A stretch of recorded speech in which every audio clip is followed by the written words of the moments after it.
Hi there, I'm Natasha Gordullo. Welcome to the Green Room on Casting Workbook. A Quiet Place Day 1 takes viewers to the very beginning of the terrifying alien invasion. Now, John Krasinski shares how he always knew there was a story to be told about the day it all happened, and shows what it was like from the world's greatest and noisiest city, New York City.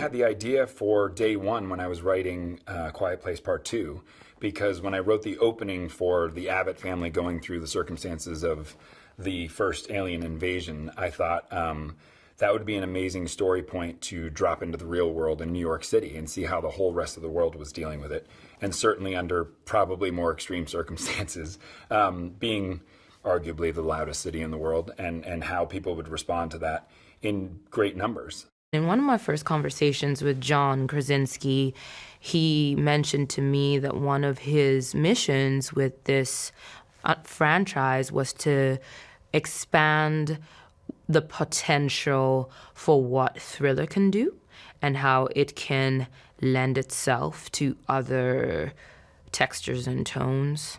And I think what is in line with the last two A Quiet Places that we saw is that this film is very character-driven. So, yes, there are creatures and yes, there are scares, but the investment is really in the characters. Lupita is one of those actresses who's going to make any single role or any single movie better, period, the end. And I think that it's because of her specificity. I think she's a very, very powerful actress, a very powerful presence. She's able to communicate such deep emotion in such a unique way, and it's just such a joy to watch. And what she did with this was not only incredibly difficult physically, but it was also incredibly difficult mentally. You know, to put yourself in that position, to be terrorized for what we did in Quiet Place 2 for about 12 minutes, she had to do for the entire movie. What is so brilliant about this concept of A Quiet Place is that an audience is really forced to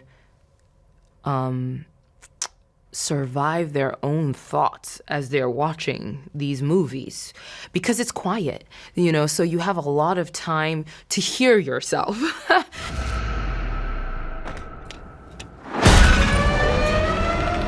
If we stay here, we die. I think fans can be very excited to see a familiar franchise and a familiar world that they've grown to love in a very new setting with brand new characters, and it's even quieter than before. Could you believe it? We were so lucky to get Joe to do this movie because I think everyone's offering him every movie on the planet right now. And I just thought he's so technically sound and so talented. And then in this movie, yet again, it's that idea of it's very difficult to play the worst day of your life and not let it feel too big or too melodramatic.